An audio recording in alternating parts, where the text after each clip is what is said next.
Bismillahir Rahmanir Rahim. Assalamu alaikum wa rahmatullahi wa barakatuh. We often find that we don't have an understanding of who we are. And as a result, life just seems to pass by. And we don't have that deep sense of existence. And we actually feel that we are not grounded in existence. We are just aimlessly floating by. Now, of course, we do have to have some aim in life, otherwise, lives are not sustainable. But even when we appoint an objective for life, such as getting to paradise or earning the pleasure of God, we still find this deep emptiness within us in which we know that objective that we have set does not really satiate us. The root problem here is that we have not truly understood who we are. And until and unless we understand who we are, there is no question of substantive existence. The problem is something that is ingrained within us. We have to know very clearly that the bodily life and our bodily experience is secondary to what we really and truly are. Once we get a sense of that, we can begin to make sense of our purpose in life and where we need to be. So this distinction of body and spirit may be understood more clearly through a particular hypothetical scenario. Imagine there was an alien being who comes from a world where there is no sense of emotions or sense perception or gender. Now imagine that alien awakens within a ready-made cloned body. Now this is the first time an alien is experiencing through a body. Now if you were to go and take a knife and stab the alien's hand, the alien will not be able to understand what is happening, because that being within the cloned body, and let us say that body is that of a man, doesn't understand the meaning of pain or the association of that sensation as danger with the mind. So that being will just sit there, experiencing a sensation, not knowing how to interpret that sensation. You will see lack of panic, lack of worry, lack of fear, lack of anxiety, because that being knows that it is not this body in which it has awoken. Then gradually this being learns the association of the body with the outside world and how the body allows it, the being within, to interact and function with the world around. It learns the meaning of hunger. It learns the meaning of other sensations. Slowly it will learn fear. It will learn anxiety. It will learn human joy. It will learn greed. But the point here is that until it learned all these associations through the body, and the mind was programmed with those emotions of keeping it safe, ensuring the survival of the body, it had no worries, it had no anxieties. Its purpose was not bodily. It was not body-oriented. This is our story. We awaken within bodies and we become body-oriented.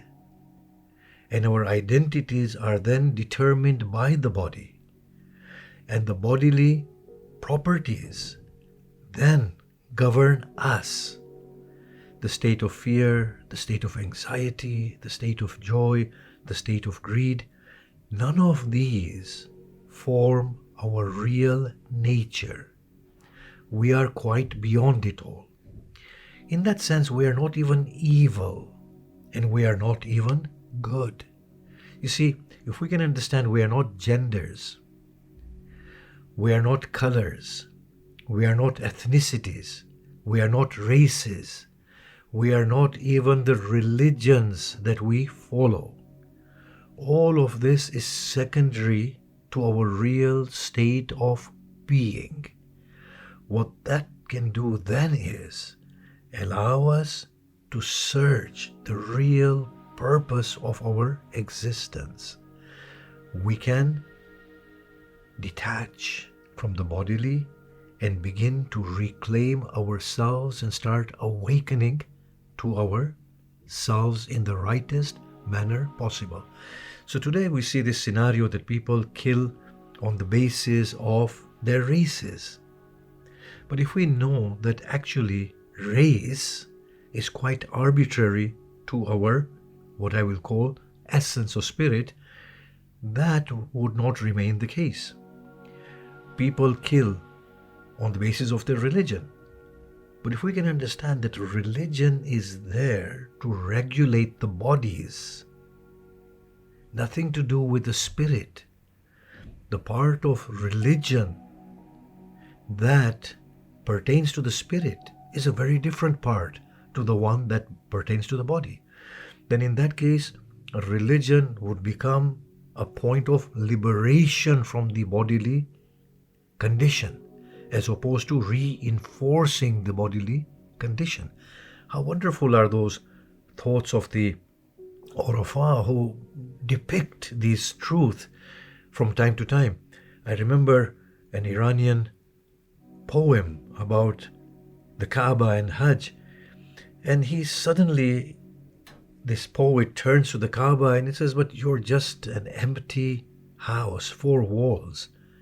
Why have I taken the trouble to traverse across land and sea with such labor and toil just to come and go around you? So the Kaaba turns to him and he responds, because you intended me with your body, and the body had to travel. Had you intended me with your heart, I would have left Mecca and run to you, and I would have turned around you, acknowledging that the light you attribute within me in reality exists within you. So the truth is that there is a lack of distinction between body and spirit that is leading to our state of crisis, the lack of rest from within, the constant turmoil within our minds, the lack of time, always running, never coming to a point of inner rest and satisfaction. It is squarely due to us forgetting our true status.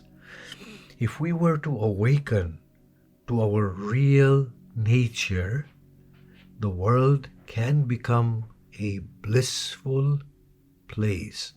The first thing that would go from us are the discriminatory attitudes that plague our minds.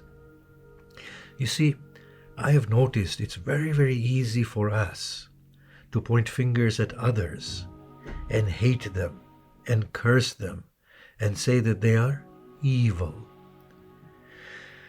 What we don't understand is that by pointing fingers, hating and wanting the destruction of those that we deem as evil, we are further perpetuating the problem. What we need to do instead is to say that we are all mistaken in assuming ourselves to be our body and to be the bodily properties that govern us. And the real solution is for all of us to collectively awaken to our reality. For what I accuse the other of, I too am guilty of the same, but in a more subtle manner. Maybe not as brutally and absurdly open as the other one in their discrimination. Nonetheless, discrimination exists within me. I would like us to think on this for a while, that are we really young and old, or is it the body that ages? Are we sick and healthy, or is it the body that becomes sick and healthy? Is fear really our state, or our essential state, or is it something that is induced by the mind through the fear of losing the body or the bodily, and it is secondary to our essential nature? Is this fear and anxiety and insecurity of the essence or of the body? And remind ourselves that this body is aging. We are going to leave this world in any case. No matter how much we try to protect it, secure it, prolong our lives, we are going to go. There will come a time when we will breathe our last. Now, what goes on at that point? The body remains here. And if the body is going to remain here, then should we be so preoccupied with the bodily properties? Or should we be searching for the real truth that we are? Wassalamu alaikum wa rahmatullahi wa barakatuh.